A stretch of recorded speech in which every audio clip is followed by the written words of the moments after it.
에베소 교회에 문제가 발생했습니다. 그래서 바울은 애타게 기도를 합니다. 이러므로 내가 하늘과 땅에 있는 각 족속에게 이름을 주신 아버지 앞에 무릎을 꿇고 비노니. 바울은 기도를 하는데 무릎을 꿇고 기도합니다.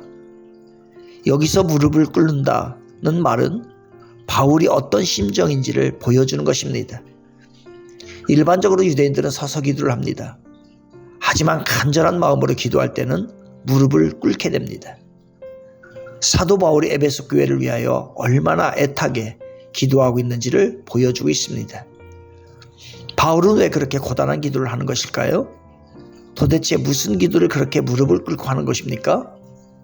에베소 교인들이 영적으로 병들거나 문제가 있었기 때문입니다. 영적으로 병든 사람에게 나타나는 현상이 있습니다. 그것은 흔들흔들 한다는 것입니다. 상황에 따라서 신앙이 흔들흔들합니다. 그래서 17절에서 사도 바울은 이렇게 기도합니다. 믿음으로 말미암아 그리스도께서 너희 마음에 계시게 하시옵고 너희가 사랑 가운데서 뿌리가 박히고 터가 굳어져서.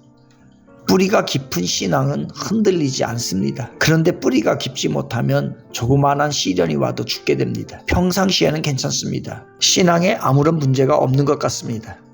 하지만 문제가 발생하면 그때에 정확히 흔들리게 됩니다. 사도 바울이 에베소 교회를 위하여 기도한 것은 영적으로 흔들리지 않고 견고하게 세워지기를 기도했습니다. 흔들리지 않는 것이 바람직한 신앙인의 모습입니다. 흔들리지 않기 위해서는 뿌리를 견고하게 내리는 것밖에 다른 방법이 없습니다. 아무리 흔들어도 뿌리가 견고하면 흔들리지 않습니다.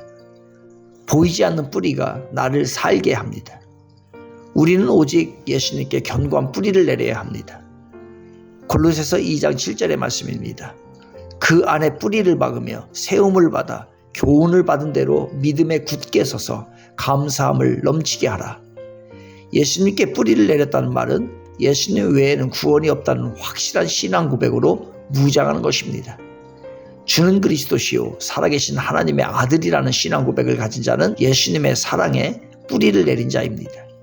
이렇게 예수님께 견고한 뿌리를 내린 자는 아무리 흔들어도 흔들리지 않습니다. 그리고 우리는 교회의 뿌리를 견고하게 내려야 합니다. 예수님은 뿌리이시고 교회는 뿌리를 감싸고 있는 터입니다. 뿌리를 보호하는 흙더미가 터입니다. 이 터는 뿌리를 보호하고 견고하게 하는 아주 중요한 요소입니다. 그 터가 바로 교회입니다. 하나님은 어떤 사람과 함께 일하시기를 원하십니까? 하나님은 절대로 교회에 뿌리를 두지 않는 사람과는 일하지 않으십니다. 하나님께서는 교회에 견고하게 뿌리를 내린 자들을 통하여 일을 하십니다.